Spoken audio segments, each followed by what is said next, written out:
The CEO sat alone each Christmas until a single mom and her child came to his door with cookies.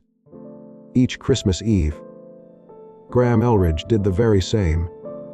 He stood by his tall window in his living room, scotch in hand, gazing out at the still snowfall that covered the town of Snowage, Vermont.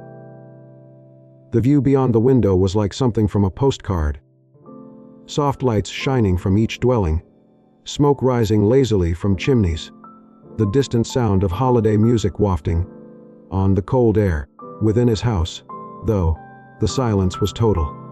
Graham's home was big, contemporary, and spotless, each surface shining, bit of furniture in top shape.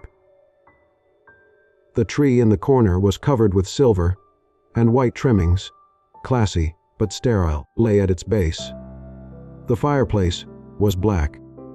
No other sound, except that of the clock ticking, and that of the occasional creak of the old wood in response to the chill. He was motionless, his image faintly reflected in the glass in front of him. The snow outside was falling in heavy, soft flakes, whirling in the street lamp's light at the bottom of the driveway. Someone laughed somewhere down the street. A dog barked, chimes clanged on a nearby porch. He had it all down on paper. Graham, 35, the founder and CEO of one of the East Coast's most profitable health tech startups. His name was recognized in boardrooms and business journals. Locally, though, just the guy who lived alone in the large house on Pine Hollow Road. He did not go to the yearly Christmas celebration. He never joined the singers. He never waved from his porch in Snow Ridge, where folks still borrowed sugar and delivered pies to new neighbors, was a specter in a tailored suit. And yet year after year on Christmas Eve, he could not help being here, by the window waiting for what? He could never say. I do not know who I am waiting for, he thought. A stranger, shadow, or perhaps only a sound that breaks the silence. Perhaps even a miracle in the snow. He sipped a little scotch and returned the glass to the table without drinking. Every aspect of the evening was agonizingly familiar. Uneaten dinner on the stove. The blanket folded over the arm of the couch. The solitary strand of lights on the never blinking tree. All of it a ritual year in and year out. All of it weighted with memory. Snow fell deeper on the windowsill as night wore on at the clock. Nigh on 900 p.m. Another Christmas Eve, all but over. Much like the last one, and the one before that, he remained by the window. Still he stared. The pain in his chest was silent, but incessant, not piercing, just always there, a tune you couldn't quite hear, but could never stop sensing. And then it arrived. A noise, subtle, but indisputable, raps on the front door. Graham spun round, not sure he had heard correctly. He was frozen for a moment. No one ever came to his door. Not on Christmas Eve, for certain. Another silence. Then another knock, slightly louder, accompanied by the sound of snow underneath small feet. Over to the door slowly, every step across the hardwood floor, a little heavier than the last. At the door. He lingered before with his hand on the brass handle. When he pushed the door open, the winter air poured in, chill and crisp and shocking. On his front step stood a pale blonde-haired woman with neat hair, pulled underneath a tattered, knitted scarf, snow adhering to the edge of her coat. By her side, a small girl in a garish pink dress and white mittens, holding aloft a small box done up in red paper. Her cheeks rosy with cold, looked up at him, their eyes blinking against the snow that was still falling. The girl smiled bashfully. The woman began to open her mouth to talk. Graham didn't say anything. He just looked. They stood side by side on the porch, three strangers in the quiet hush of Christmas evening. snow whirling softly about them. Just as the church bells in the distance started to chime, smiled gently, her breath visible in the chill air. "Hey," she said. "I hope we're not interrupting anything." Graham stood in the doorway. The little girl next to her cocked her head and held up a small box in her mittened hands. "We brought cookies," she said cheerfully. "We're giving them to our new neighbors." The woman smiled to herself. She said she insisted we bring them tonight. Christmas cookies are better when they're shared. Graham glanced from the girl to the woman. Something about both of them was totally out of place and somehow right. "I see," he said at last. "We just recently moved in," she went on. "Across the street, blue house with the red door." She held out a gloved hand. "I'm Leah Hartwell, and this is my daughter, Poppy," briefly. "Hi." Graham had stood in silence too long. He cleared his throat and moved aside. "Would you like to come in?" he said. Sounded strange on his tongue. Leah raised an eyebrow. "Are you sure?" He nodded briefly. "Yes, it's cold." Leah smiled. "Warmer this time." She led Poppy inside, shaking snow from their fur. When Graham shut the door, something changed. The quiet at home, once oppressive, almost possible to breathe. Poppy gazed around wide-eyed, at the high ceilings, the naked tree, and the golden light. "Wow," she breathed. "A castle. It's just a house," Graham said gently. "But it's so still," she finished. Leah smiled, wandered reflectively about the room. No music, no aroma of food, no indication of everyday life. They accompanied Graham into the kitchen. Leah put the cookie box on the counter as Poppy drifted over to check out the cupboards. "You enjoy chocolate chip," said Leah, opening the box. "We experimented with gingerbread. Someone got a little too creative with the spices." Poppy laughed. "I thought it required cinnamon and ketchup." Graham laughed really. The sound startled him too. "I'm glad you used chocolate chip." Poppy then sniffed the air and opened her eyes wide. "Is that hot chocolate?" she asked. Graham spun around. He had not remembered the pot simmering on the stove. He walked over to turn off the heat. "It is," he replied. "A cup." "Yes, please," replied Poppy, bouncing. He went to grab the mugs. His hand hesitated over the top of the regular stack. "Set them at the back of the cabinet." He grabbed a couple of old ceramic mugs, ivory with blue floral trim. The dust off their rims carefully before serving the cocoa. He gave one mug to Poppy, the other to Leah. She took it with a look, but understanding. "This is actually great," Poppy said, after a sip. "I'm happy," Graham responded. She crossed her legs under the chair, hovering above the floor. "We've been delivering cookies to each house we're able to," she explained. "Mom says it's our family tradition, just us, too. It's something we began doing a few years ago." Leah spoke up to tenure her that offering is what gets the season to feel like Christmas. Graham explained nothing. He simply stood there and watched Poppy drink cocoa out of a mug that had remained untouched for 6 years. There was something about her joy, about her honesty that penetrated places heat and light never could. And for the first time in many years, didn't feel like a stranger in his own house. The kitchen had the same sterile perfection that characterized the rest of the house. The countertops were immaculate. There was little decor, and everything in its place. Tonight, however, something unusual occupied the center of the table. A nearly cracked platter of homemade cookies covered in parchment and string. Graham set 3 mugs of steaming, hot cocoa on the table and gently moved a napkin under the smallest one. so Poppy's tiny hands would not get burned. With quiet precision, unfamiliar with the rhythm of hosting, they sat around the table. Laya laid her scarf across the back of her chair, wriggled in her chair, legs dangling, her pink dress showing underneath her coat. For a time, the clink of spoons and crunch of cookie crumbs. Outside, snow fell quietly, covering the street in white. Poppy's gaze drifted over to the little plastic Christmas tree in the corner, naked aside from a pale star on top. "Why's your tree sad, mister?" she asked. Graham blinked. "Sad," she nodded.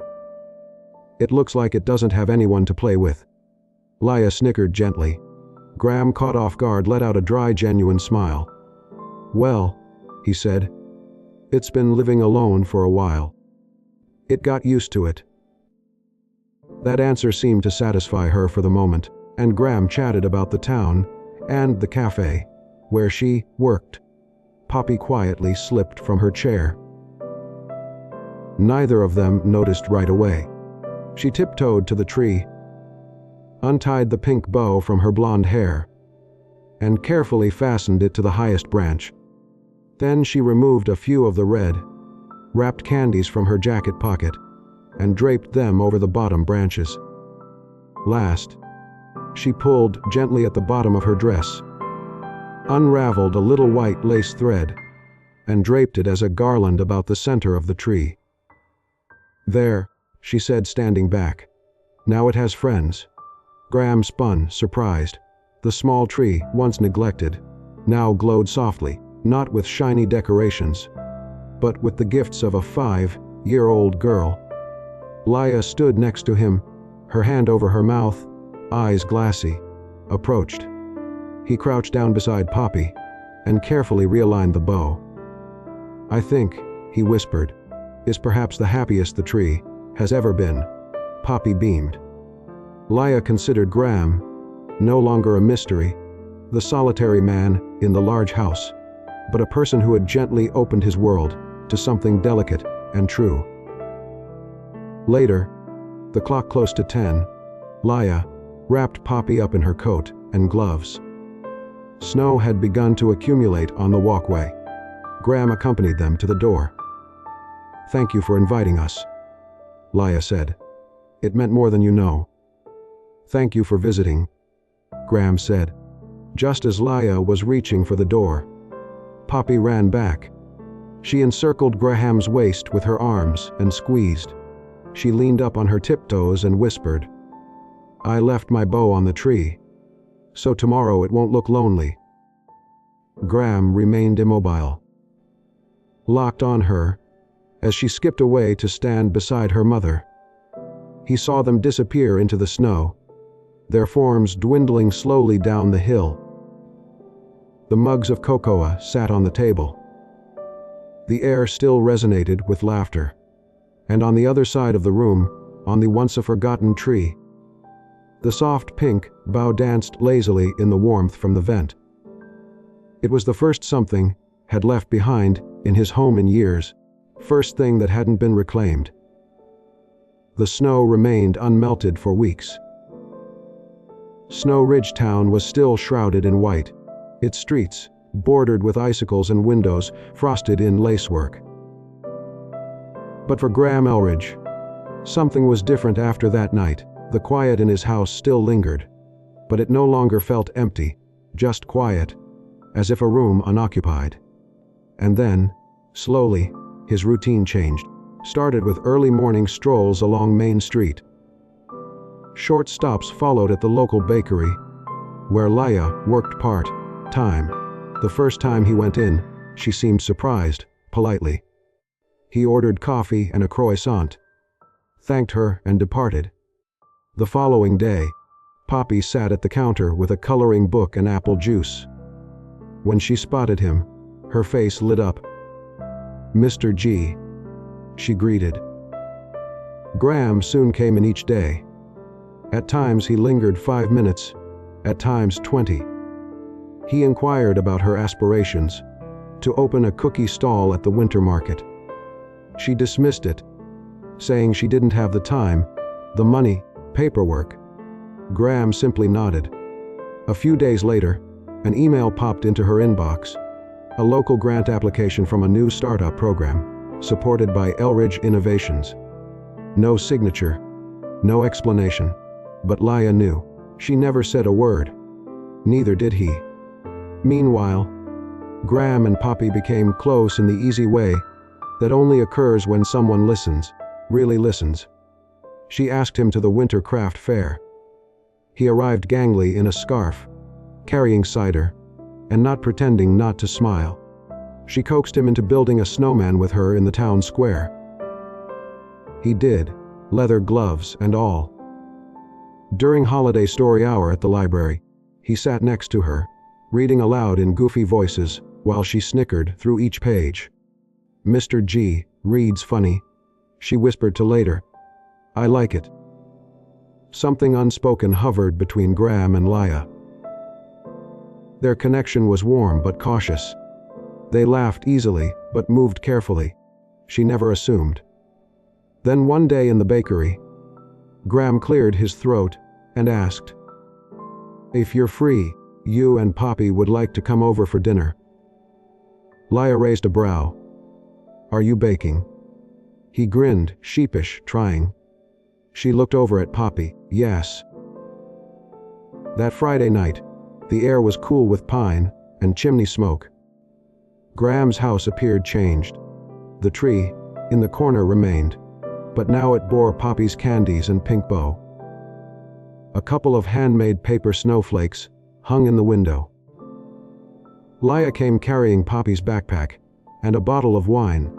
She came to a halt as a spicy warm smell wafted to her from the kitchen. "Cinnamon?" she asked. Graham materialized in the doorway, apron crossed over his sweater and nutmeg. "I hope I did it in." He escorted them to the dining table, where 3 plates were set out with mismatched silver. In the middle was a tray of Galitz Dems, apple tartlets. Laya gazed eyes wide. "I told you about them once," she whispered. "My mom made them for me when I was a kid. I hadn't had them in years." Graham shrugged slightly, not quite looking her in the eye. "You told me they were your favorite. I thought I'd try." She stood like a statue, moved to tears. Then, softly, she set the wine on the counter, stepped forward, him in her arms. It was not romance, not yet. But it was something more profound than courtesy. When she stepped back, shook. "I don't know what to say." "You don't need to," he replied.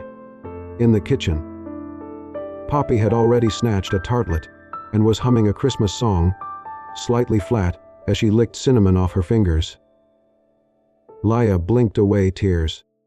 Graham swung around to the oven, turning his back on her, for a moment of privacy, unwilling to acknowledge. Something unspoken between them hung in that tiny warm kitchen. It was not merely kindness, not merely comfort. The start of something neither of them had been brave enough to call. Something that for the first time, after a very long time, felt a bit like home. The next week, winter deepened. Snow covered the sidewalks like powdered sugar, and the town proceeded in slow, muffled rhythm. Laya and Poppy home, most evenings after dinner or cocoa. And although they talked frequently, the sincerest moments happened in quiet, when neither attempted to fill the silence. One evening, Poppy had dozed off on the rug, with a book cradled across her chest. Laya pulled a blanket over her and glanced over at Graham, sitting in the armchair, rotating a mug between his palms. "She loves you," Laya whispered. He smiled weakly. "I love her." They let the silence stretch, a kind of peace that invited truth when it came. "You're good with her," Laya said. "Most men wouldn't know how." Graham's gaze drifted to the fireplace, long gone cold.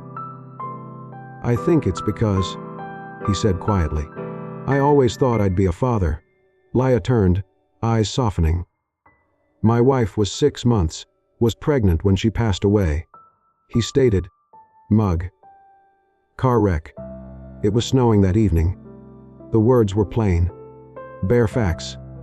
I was supposed to eat with her. I was irritated, then anxious. Then the call. Laya didn't say anything. She just listened. They lost the baby. He went on. We just named his name. He swallowed hard. Then I worked. That was all I did. I even attempted to adopt later. They told me I wasn't right for it. He let out a little bitter laugh. Too alone, too unstable. They weren't mistaken. Laya got up and sat across from him, elbows on her knees. That's not who you are now. He stared at her, but his voice remained quiet. No more. She paused, then muttered nearly to the floor. Poppy's dad left when I told him that I was pregnant. Said he wasn't ready. I haven't seen him since. Graham's expression softened. It was difficult, she said. Not raising her, exactly, the judgment. I'd wasted my life. You didn't, he said quietly. Not even close. Their eyes locked level. There was no pity, only understanding. Two individuals who had lost in different ways, but intensely. In silence, they sat for a long time. The atmosphere was delicate yet peaceful. Two silent hearts learning how to breathe and submerge once more. Laya stood up eventually, scooped her sleeping child into her arms, expressed gratitude for the evening. The door closed behind them, and Graham was left alone. In the faint light of the lamp, the sound of the ticking clock measuring every second of silence. And then his eyes fell to something lying on the table. The cookie box, where Poppy had placed it on the first night. Red cardboard with a crumpled corner and a wilted green ribbon. He hadn't touched it. Neither had they. He reached out slowly, fingers brushing the edge.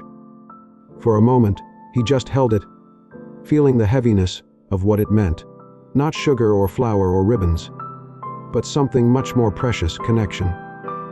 For years, he had maintained every surface sterile, every calendar inflexible, every feeling filed away.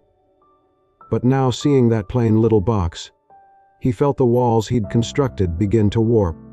The tears caught him off guard. They came gently at first, like water dripping from an eaves, then gathering force until he was unable to contain them. He dropped his head, shoulders trembling in the stillness. The box held deep within his palms. The boy who never entered the world, for the woman he had lost, for the years he'd spent living behind achievement and disconnection, and for the tiny miraculous possibility that perhaps somehow life was granting him one final attempt. Not the same dream, not the same family, but one second chance at love, at giving, at opening the door again, not just for others, but at last mercifully for himself. It started with a knock on Laya's door. Not Graham's this time, hers. She opened it to see a man standing on her porch, enveloped in a new coat, a duffel bag on the ground at his feet, and a look on his face that curdled her stomach. Lila, he said, as if his voice was still home. Have to talk.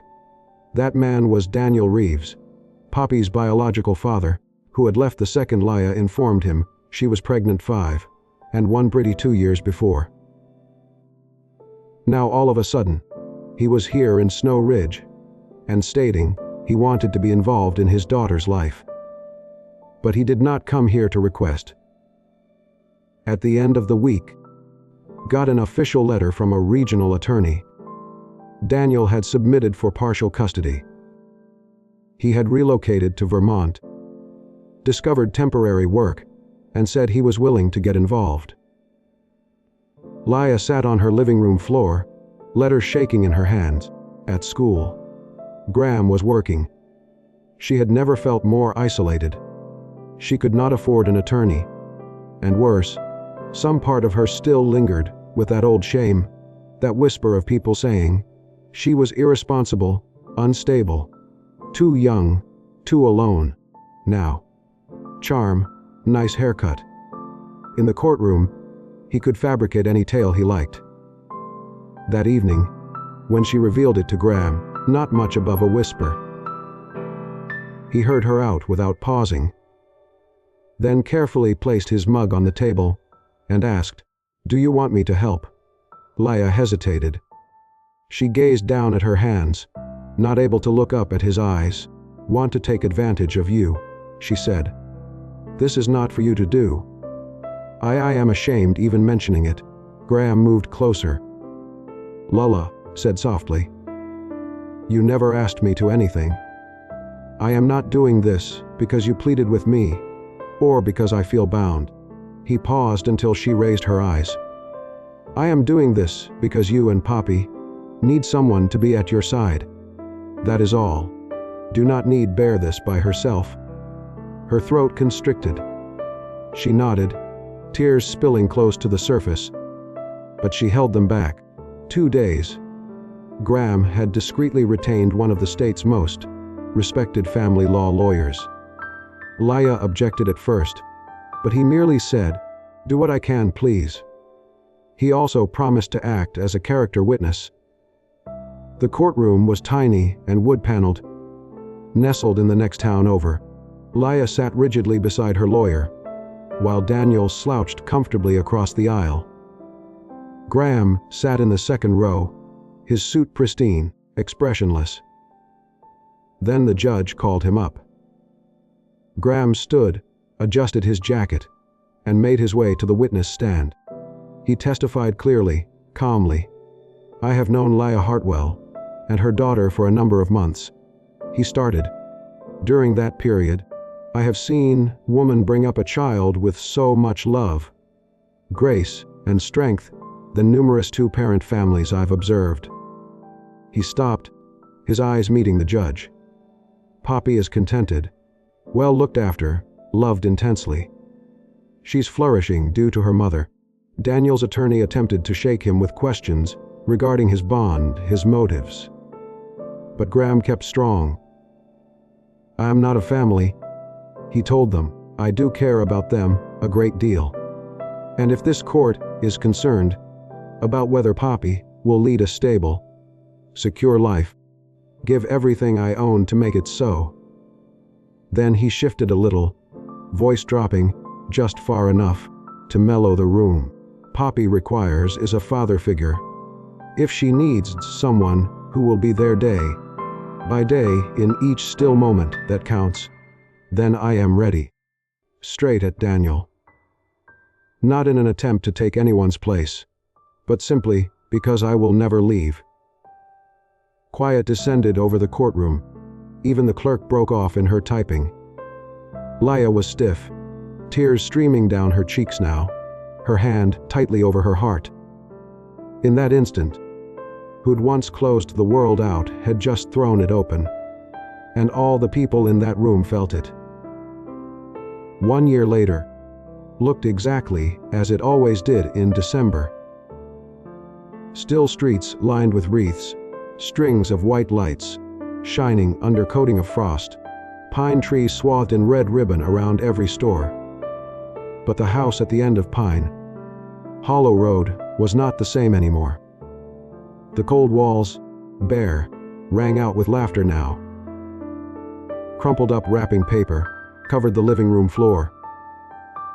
Ribbons streamed across under the coffee table. Sweet fragrance of just baked cookies filled the air. "Be careful with the frosting, Poppy," Laya shouted from the kitchen sink, giggling. "I am careful," Poppy yelled back from the table, her face sprinkled with flour, a pink apron over her dress. "This one is for Mr. G." I didn't want to be a blob, like a Christmas tree.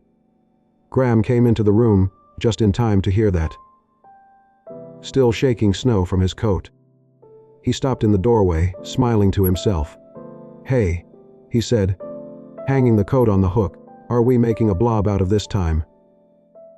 Poppy smiled and held up a green smeared cookie. That kinda looked like a tree, closer and crouched beside her. "It's perfect," he said.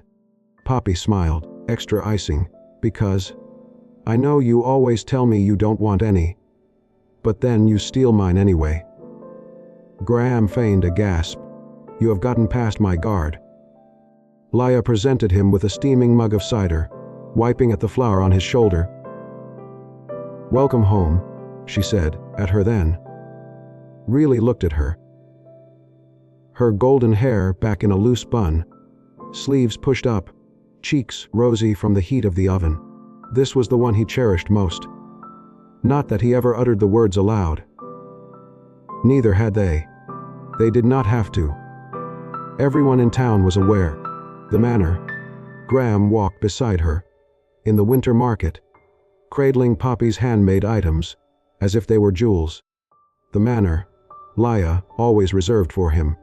The final slice of cranberry scone at the bakery. Even when it ran out.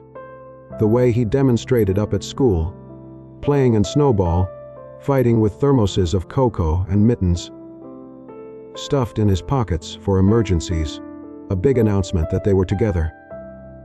They didn't need to.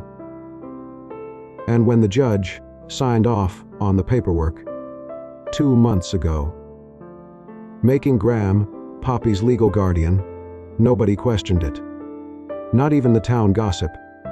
He had already been acting available for her every day.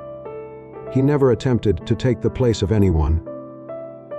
He simply became what she required. And she filled every empty room he had lived in before. Now the living room was littered with toys and music. A pile of Christmas books sat on the couch. Artificial tree that had stood bare before now spilled over with mixed up ornaments, some store bought, most done by Poppy's hands. One still grasped the pink bough she had left that very first evening. As twilight fell, and snow began falling once more, Graham opened the front door, admitting a blast of chill air. "Where are you going?" Laya spoke from the kitchen. He turned and smiled. "Checking." "For what?" He looked out over the empty street, lights sparkling in windows, and said, "Just wanted to see what it's like when the doors open." He stood there a moment, then turned and looked back at her and Poppy, flowered and aglow in the kitchen light. "Turns out," he continued, "it feels a great deal like home." The Christmas tree. This year was almost twice as big as last year's. It touched the ceiling with its starry top, covered with hand-made decorations, candy canes, and small hearts made out of red and green felt. Laya stood back, with her arms crossed. As the lights danced across the room, Poppy had gotten carried away, as usual, with glue and glitter. Graham had let her as usual. Now the three of them stood huddled together in the living room, in the warm golden light of the tree, and the fire crackling in the hearth. Snow was falling softly outside. Flakes clung to the tall windows, blurring the lines of the world outside in white. Poppy leaned on Graham's shoulder, her fingers inserted into his. She had on her beloved pink holiday dress, the satin ribbon tied in the back, and held a tray of freshly baked cookies, with attentive care. Laya moved closer, sliding her hand into the space beside Graham's empty one. She gazed up at him, her voice husky and full of significance.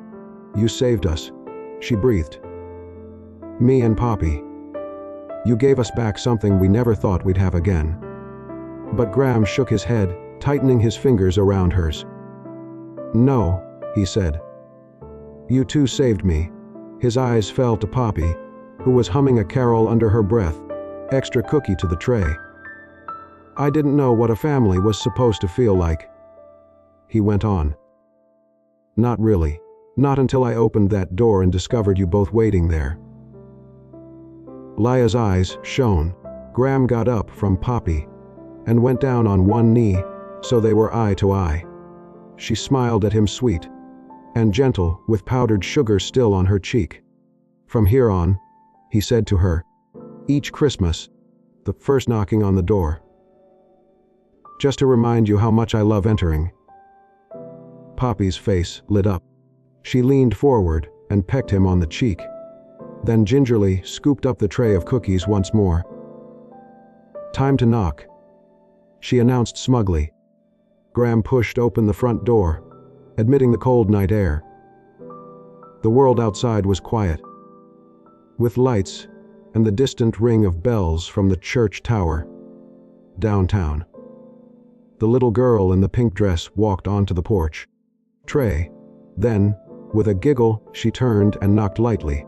Once, twice, 3 times on their own door. Lia laughed. Graham smiled. Was already open. But it did not matter, because this time the knock was not for going inside. It was for inviting others in. Across the street, a moving van was parked out in front of the little cottage on the corner. Poppy flipped on the porch light when she called out, "Cookies for the new neighbors." Home warmth enveloped them inside. Lia, Graham, stood there, together, under the porch light, while the snow fell, sticking in their hair and eyelashes. Gentle as breath, bells sounded again. 12 chimes, midnight, Christmas Day. Graham gazed down at the 2 figures with him, their laughter, their light, and for the first time in years, felt the serenity that he had thought he would never again possess. They retreated into the house, the door open behind them. And for a moment, beneath the falling snow, it was as if the entire world stopped to hear.